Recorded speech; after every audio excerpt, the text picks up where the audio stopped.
ഇന്ന് നമ്മൾ ഉണ്ടാക്കാൻ പോകുന്നത് നല്ല അടിപൊളി ഒരു മത്തിപ്പീരയാണ്. ഇതൊരു വെറൈറ്റി ഡിഷാണ്. കാരണം ഇത് ക്യാൻഡ് മത്തിയും കൊണ്ടാണ് നമ്മളിവിടെ ഉണ്ടാക്കുന്നത്. ഇതിൻ്റെ ഇൻഗ്രീഡിയൻസിൽ വരുന്നത് മത്തി നമ്മൾ എടുക്കുന്നത് 250 ഗ്രാമാണ്. ഇത് പ്രീ കുക്ക്ഡ് ആണ്, അതായത് നേരത്തെ വെന്ത മീനാണ്. അതുപോലെ തന്നെ കഴുകി വൃത്തിയാക്കി എടുത്ത മീനാണ്. ഇത് ഒലീവ് ഓയിലാണ് വന്നിരിക്കുന്നത്. പച്ചമീനാണ് മീൻ പീര ഉണ്ടാക്കാനായിട്ട് ഉപയോഗിക്കുന്നതെങ്കിലും ഈ സെയിം റെസിപ്പി നമുക്ക് ഉപയോഗിക്കാവുന്നതാണ്.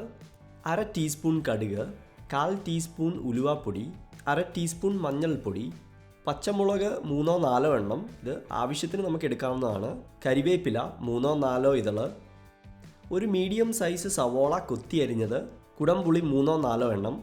മത്തി വെന്തതായതുകൊണ്ട് പുളിയൊക്കെ ഒന്ന് പിടിക്കാനായിട്ട് ഒരു അരമണിക്കൂർ നമ്മൾ പുളിവെള്ളത്തിൽ മത്തി സോക്ക് ചെയ്ത് വെക്കുന്നുണ്ട്. തേങ്ങ 1 കപ്പ്, ഇഞ്ചി 1/2 ടേബിൾ സ്പൂൺ, വെളുത്തുള്ളി 1/2 ടേബിൾ സ്പൂൺ, അതുപോലെ ആവശ്യത്തിന് ഉപ്പും എണ്ണയും നമ്മളിവിടെ ഉപയോഗിക്കുന്നുണ്ട്.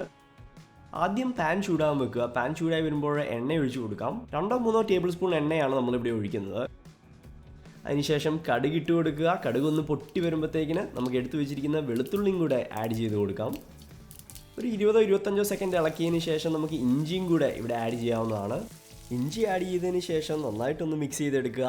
ആ പച്ചമണമൊക്കെ ഒന്ന് പോയി ഒന്ന് ചെറുതായിട്ടൊന്ന് വഴണ്ട് വരുമ്പോഴത്തേക്കിന് നമുക്ക് എടുത്തു വെച്ചിരിക്കുന്ന മഞ്ഞൾപ്പൊടിയും കൂടെ ഇവിടെ ആഡ് ചെയ്ത് കൊടുക്കാം.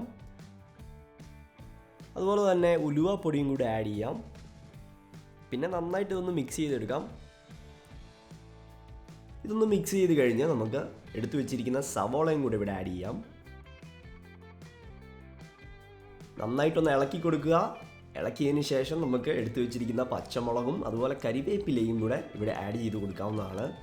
ഇത് നന്നായിട്ടൊന്ന് മിക്സ് ചെയ്ത് കഴിയുമ്പോഴത്തേക്കിന് നമുക്ക് എടുത്തു വെച്ചിരിക്കുന്ന തേങ്ങയും കൂടി ഇവിടെ ആഡ് ചെയ്യാം. മീൻ പീര ഉണ്ടാക്കാനായിട്ട് പച്ച മീനാണ് നിങ്ങളിവിടെ എടുത്തിരിക്കുന്നതെങ്കിൽ ഈ സമയത്ത് നമുക്ക് ആ മീൻ ഇവിടെ ആഡ് ചെയ്യാവുന്നതാണ്. അതുപോലെ ഉപ്പ് നമ്മുടെ ടേസ്റ്റിന് ആഡ് ചെയ്ത് കൊടുക്കാവുന്നതാണ്.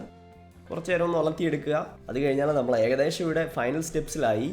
മീൻ നേരത്തെ വെന്തതായതുകൊണ്ട് ഇവിടെ നമ്മൾ അവസാനമാണ് ആഡ് ചെയ്യുന്നത്. നമ്മൾ ചട്ടിയിലേക്ക് നമ്മൾ റെഡിയാക്കി വെച്ചിരിക്കുന്ന പീര അങ്ങോട്ട് ഇട്ട് കൊടുക്കുകയാണ്. അത് കഴിഞ്ഞ് അതൊന്ന് 5 മിനിറ്റാൽ ഗ്യാസിലിരുന്നാൽ ഈ ഒരു മീൻ പീര റെഡിയാവും. പച്ചമീനാണെങ്കിൽ കൂടുതൽ നേരം ഇരിക്കണം. ഇപ്പം നമ്മുടെ മീൻ പീര ഇവിടെ റെഡിയായി വന്നിട്ടുണ്ട്.